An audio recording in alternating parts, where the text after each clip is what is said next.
Algonquins were a small tribe that lived in northern Michigan and Canada.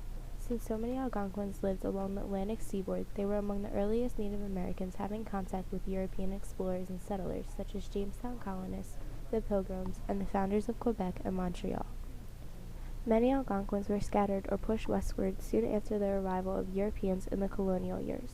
The Algonquins of the Great Lakes region lasted longer in their original homelands, but by the early 1800s, most of them had also relocated. Many of these people ended up in Oklahoma. Historians generally refer to the eastern tribes when they use the name Algonquin. The Algonquins who played such an important part in American and Canadian early history, from colonial times until about 1830. For the Algonquin tribes of northern Canada, the band was the most important political unit. These people moved around so much in small hunting groups that they had little social organization other than the extended family. Family played an important role in Algonquian society. Many tribes were organized into clans, which were clusters of related families traced back to a common ancestor. Algonquins didn't raise animals for things such as meat and wool. However, they did train dogs. The Algonquins believed in an all-powerful creator and lesser spirits, both good and evil, that were constantly present around them. They believed that the spirits of the dead could come back and also haunt the living or guide them. The Algonquin language is made of a variety of different accents or regional variations. Algonquin dialects had vocabulary, grammar, and punctuations in common, but they still had many differences. Native Americans speaking one Algonquin dialect might not understand those speaking another, and often ended up using sign language in order to communicate. Throughout the spring, summer, and fall, corn was the main crop for the farming tribes. However, beans and squash also provided nourishment. For some Algonquins in Canada, soil was too rocky. Therefore, they relied on hunting, fishing, and gathering plants for nutrition. Algonquins hunted deer, rabbit, squirrel, beaver, and various birds such as turkey, partridge, duck, and goose. Algonquins in the northern woods also hunted moose, elk, and bear. In addition to spears, arrows, and clubs, they used traps, snares, and deadfalls, which are devices that drop heavy objects onto the prey. Sometimes they used disguises such as animal skins and animal claws to lure the moose. Sometimes they even used fire to drive herds into an ambush. The most common house structure is the wigwam.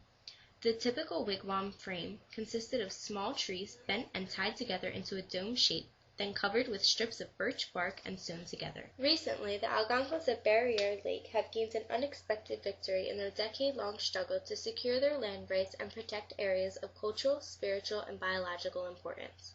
After carrying out a series of successful actions against Resolute Forest Products, the Quebec Government and Forestry Company finally agreed to respect a key portion of the 1991 Trilateral Agreement.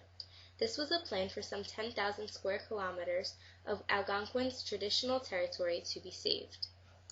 In 1570, many wars broke out between the Algonquins and the Iroquois over land and control of fur trading. By 1603, Algonquins were losing the battle to the Iroquois. Between 1609 and 1632, the French leader at the time, Samuel de Paul, created an alliance with the Algonquins to help them with things such as guns in hopes to gain back the southern land, which is present-day New York. By June of 1634, many Algonquins began to die due to a smallpox outbreak.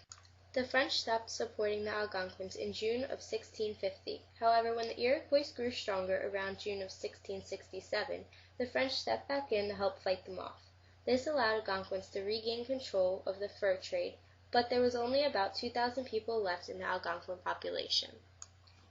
Between 1676 and 1679, another epidemic broke out and killed many Algonquins. However, since there was peace during this time, the Algonquin population actually increased instead of decreasing.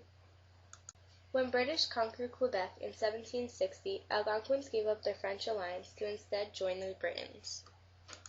British began to cut down forests in order to sell wood during the 1840s, which ruined the Algonquins' hunting grounds, requiring them to move to smaller reservations. Samuel de Champlain was a huge role in Algonquin society. He was one of the first to make contact with the Algonquins.